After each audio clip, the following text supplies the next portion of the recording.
Tayo kaya, binibigyan ba natin ng halaga sa ating buhay ang panawagan ng Panginoon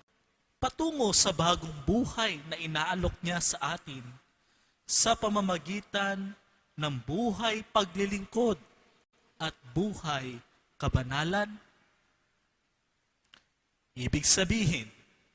lahat tayo ay inaanyayahan ng Panginoon na makita natin sa ating buhay ang malalim na pakahulugan nito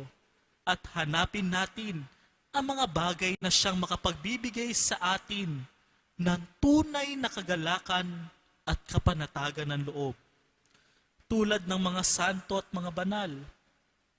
naway tayo rin ay makatugon sa panawagan ng Panginoon na patuloy na maging mapalad sa pamamagitan ng ating tapat na paglilingkod